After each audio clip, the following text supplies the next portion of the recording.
Une association est un lien entre un verre et un ou des suppléments. Une association peut ne pas avoir de caractéristiques, mais peut quand même être soit obligatoire, c'est-à-dire que l'opticien sera obligé de sélectionner le supplément de l'association dans son logiciel de vente. Il est possible de mettre plusieurs suppléments de même type, teinte par exemple. Dans ce cas, tous les suppléments de type teinte devront être incompatibles entre eux, afin que l'opticien ne puisse sélectionner qu'une seule teinte lors de la vente du verre. Le code du supplément sera transmis dans la commande. Elle peut être inclue, c'est-à-dire que l'opticien visualisera dans son logiciel le supplément de l'association sans avoir à le sélectionner. Généralement, le prix du verre comprend déjà le prix du supplément, ce qui se traduit par une association à 0 € dans le catalogue. Le supplément ne sera pas transmis lors de la commande du verre. Et enfin, elle peut être cachée, c'est-à-dire que l'opticien ne verra pas le supplément de l'association dans son logiciel. Il s'agit ici d'y inclure des suppléments descriptifs, tels qu'un supplément photochromique ou polarisant par exemple. Son prix sera de 0 € et le supplément ne sera pas transmis dans la commande. Selon les logiciels de vente, cela permettra de filtrer les verres en fonction de leur association. Par exemple, rechercher un verre polarisant. Ces associations ne seront présentes que dans les catalogues Opto11. Dans un SF6, cette gestion permet d'indiquer dans le fichier lenstype.dat si le verre est polarisant ou photochromique.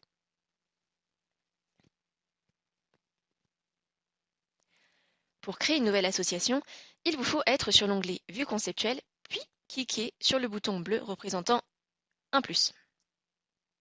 Suite à cette action, une pop-up s'ouvre afin que vous puissiez sélectionner les suppléments à associer au verre.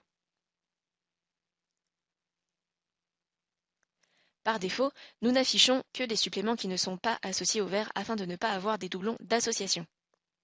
Si vous souhaitez avoir des doublons, il faut activer la coche, encadrée en bleu, afficher les suppléments déjà ajoutés. Attention, cela empêche la validation d'un catalogue à l'EDI optique. Les différentes actions possibles pour ajouter un supplément sont le bouton Tous, il prend en compte le filtre présent dans la partie supérieure. Dans l'exemple sans filtre, 310 associations seront créées, alors que dans celui avec filtre, seulement les 75 le seront. Il est préférable d'affiner les filtres si vous souhaitez utiliser ce bouton. Le bouton Cocher. Seuls les suppléments cochés seront associés avec le verre actif.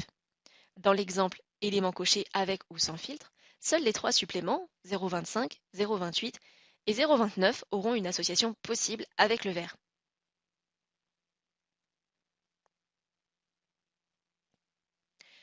Le bouton plus bleu. Ce bouton permet d'ajouter une association élément par élément.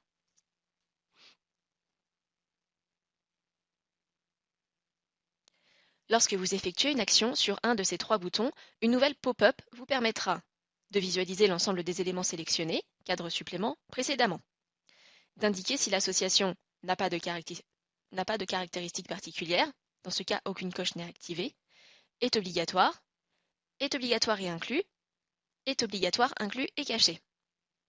Mais également d'indiquer un prix si celui-ci doit être différent du prix défini dans le supplément. Si le prix n'est pas indiqué, c'est le prix du supplément qui sera utilisé dans le prix de l'association. Dès lors qu'un prix est renseigné, alors l'origine du prix proviendra des prix spécifiques. Lorsque vos changements sont terminés, n'oubliez pas de cliquer sur le bouton Valider afin d'effectuer la création des associations.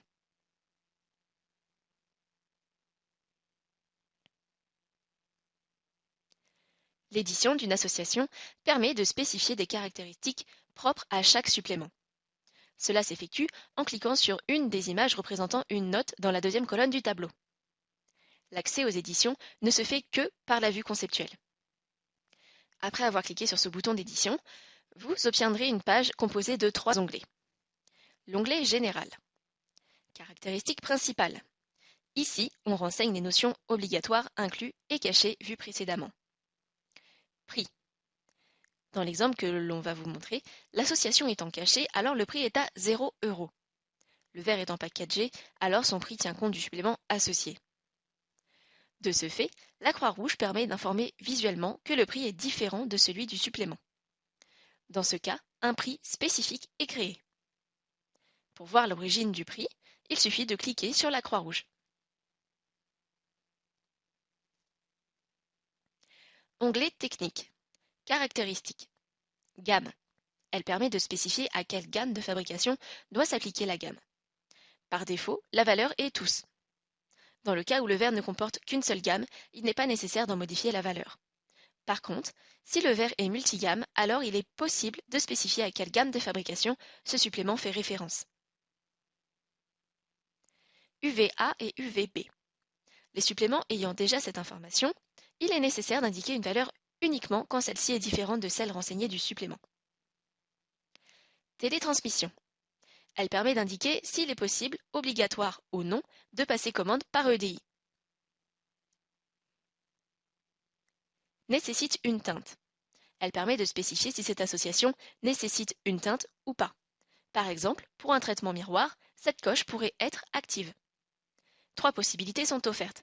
Indéfinie, c'est-à-dire qu'elle permet de prendre la valeur du supplément, donc si cette information est déjà sur le supplément miroir, inutile de la répéter ici. Oui, c'est-à-dire que l'on force l'information à oui et donc permet de gérer des exceptions. Non, on force l'information à non et cela permet de gérer des exceptions. Mesure. Les informations présentes ici permettent d'indiquer les valeurs limites inférieures de diamètre, sphère, cylindre et ou prisme pour le supplément. Au-dessous de la valeur appliquée, le supplément ne pourra être disponible. Mais également les valeurs limites supérieures de diamètre, sphère, cylindre et ou prisme pour le supplément. Au-dessus de la valeur appliquée, le supplément ne pourra pas être disponible.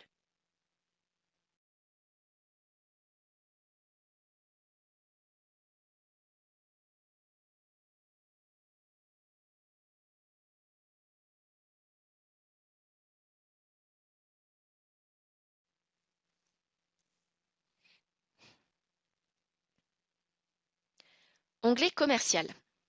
État dans le catalogue. Il définit si l'association est disponible ou pas pour la vente. Ici, nous ne gérons que les exceptions. Lors d'un export, si au moins le verre ou le supplément n'est plus actif, c'est-à-dire en état supprimé, alors l'association le sera également. Cette option peut être utilisée dans le cas où, pour un verre particulier, un traitement ne se fait plus. Avec cette possibilité, vous informez les logiciels opticiens que le verre et le supplément sont toujours actifs. Par contre, l'association entre les deux ne se fait plus ou n'est plus disponible. Remboursement. La classe de remboursement hérite du verre puis du supplément. Ne gérez ici que les exceptions. Information commerciale. Code de l'action commerciale. C'est le code désignant l'action commerciale du fournisseur. La liste des codes d'action commerciale et leur signification doit être préalablement établie entre l'acheteur et le fournisseur. Nom de l'action commerciale. Le nom est applicable pour le supplément concerné, mais il peut être différent pour un autre supplément, même si le code d'action commerciale est le même. Réduction vers équilibrage. Elle permet d'indiquer le pourcentage approximatif de réduction appliqué dans le cas où le supplément est appliqué à un verre d'équilibrage. Délai additionnel. Le délai additionnel est déjà disponible pour les suppléments. Ne gérez ici que les exceptions.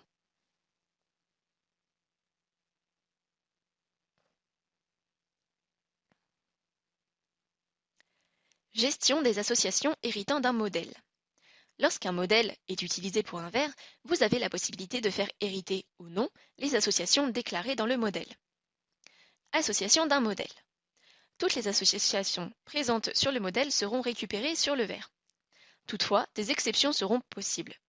Pour rappel, tout ajout ou suppression d'associations dans le modèle sera reporté automatiquement dans les verres héritants.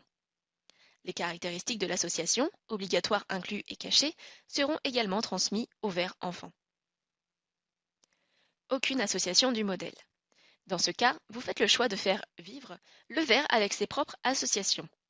Pour rappel, tout ajout ou suppression d'associations dans le modèle ne sera pas reporté.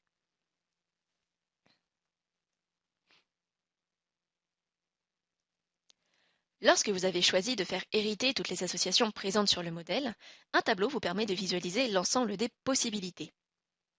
Si vous souhaitez en supprimer une ou plusieurs, cela est possible.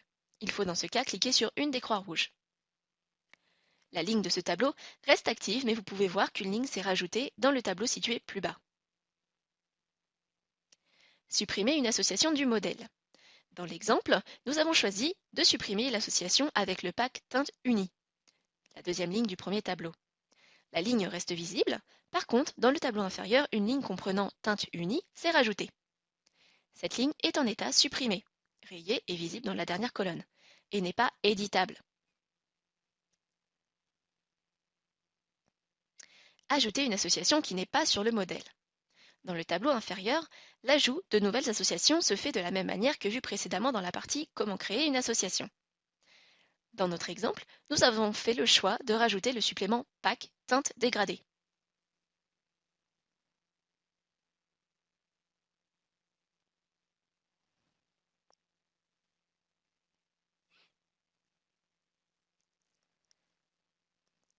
Utilisation des packs de suppléments.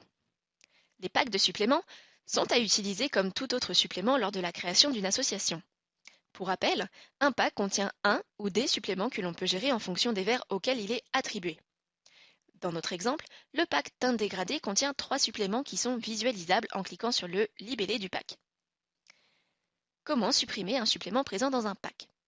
Il vous faut cliquer sur le nom du pack, puis cliquer sur la croix rouge du supplément nécessitant la suppression. Puis visualiser le ou les éléments supprimés du pack. Ces étapes sont à réaliser pour chaque supplément à supprimer.